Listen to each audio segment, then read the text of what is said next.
আসসালামু আলাইকুম। এমআর কিচেনে আপনাদের সবাইকে স্বাগতম। আজ আপনাদের সাথে যে রেসিপিটি শেয়ার করব তার নাম শুনলে মনে ভয় চলে আসে, দ্বিধায় পড়ে যেতে হয়। এটা কি খাবো যদি গলা চুলকায়? হ্যাঁ, আমি কচুর কথা বলছি। এভাবে রান্না করুন, একটুও গলা চুলকাবে না। আজ আপনাদের কচু ভুনা করে দেখাবো। চলুন রেসিপিটি দেখে নিই। এখানে কচুর খোসা ফেলে গোল গোল করে কেটে মাঝখান থেকে ভাগ করে নিয়েছি। ভিডিওতে দেখে বুঝে নেবেন কচু কিভাবে কাটতে হবে। এই কচুকে আমাদের আঞ্চলিক ভাষায় শোলা কচু বলে। কচুর ভেতরে মশলা ভালোভাবে ঢোকার জন্য একটা কাঁটা চামচের সাহায্যে 2 পাশ ছিদ্র ছিদ্র করে নেব। দেখে বুঝে নেবেন আমি কিভাবে করে নিয়েছি। ছুরির সাহায্যেও এটা করে নিতে পারেন।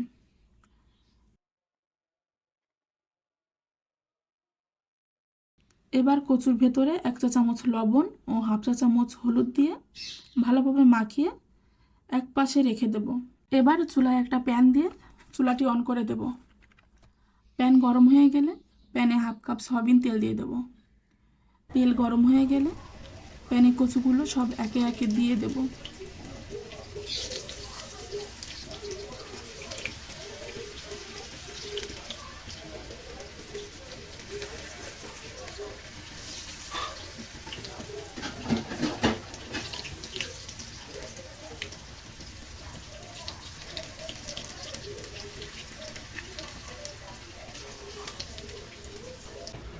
মিডিয়াম আছে কচুগুলো এপিট ওপিট করে সময় নিয়ে উল্টো পাল্টে লালচে করে ভেজে নেব।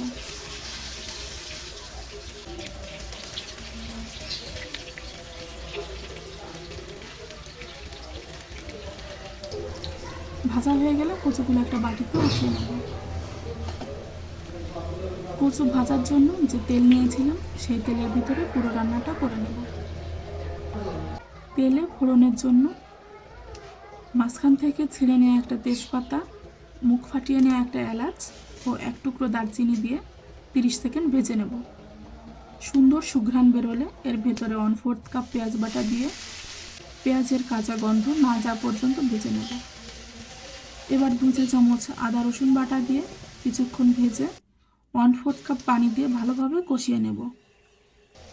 তেল ছেড়ে দিলে এর ভেতরে 1/2 চা চামচ জিরে গুঁড়ো, 1/2 চা চামচ ধনে গুঁড়ো, 1/2 চা চামচ হলুদ গুঁড়ো, 1 চা চামচ মরিচ গুঁড়ো ও 1/2 চা চামচ লবণ দিয়ে ভালোভাবে মিশিয়ে নিয়ে আবারও 1/4 কাপ পানি দিয়ে মশলাটা ভালোভাবে কষিয়ে নিতে হবে। কচু লবণ দিয়ে ভেজে নেওয়া হয়েছে, তাই গ্রেভিতে লবণটা বুঝে অ্যাড করতে হবে। মশলায় তেল ফুটে উঠলে ঝোলের জন্য 1 মগ পানি দিয়ে পানিতে বলক আসা পর্যন্ত অপেক্ষা করব। ঝোলের পানিতে বলক আসলে এর ভেতরে ভেজে রাখা কচুগুলো দিয়ে মিডিয়াম আঁচে 5 মিনিট রান্না করে নেব। এবার কচুর টুকরোগুলো উল্টে দিয়ে ঢাকনাতে ঢেকে আবারও 5 মিনিট রান্না করে নেব। এবার 1/2 চা চামচ ভাজা জিরের গুঁড়ো দিয়ে 5 মিনিট দমে রেখে পরিবেশন করুন। মজার এই কচু ভুনা 1 প্লেট ভাত খাওয়ার জন্য এই একটা পদই যথেষ্ট। ট্রাই করে দেখতে পারেন। ভিডিওটি ভালো লাগলে প্লিজ ভিডিওতে একটা লাইক দিতে ভুলবেন না। নতুন নতুন সহজ সুন্দর রেসিপি পেতে চ্যানেলটি সাবস্ক্রাইব করে আমার পাশে থাকতে পারেন। আর আপনি যদি আমার রেসিপিটি ট্রাই করে থাকেন তাহলে সেটা কমেন্টের মাধ্যমে জানাতে পারেন। আল্লাহ হাফেজ।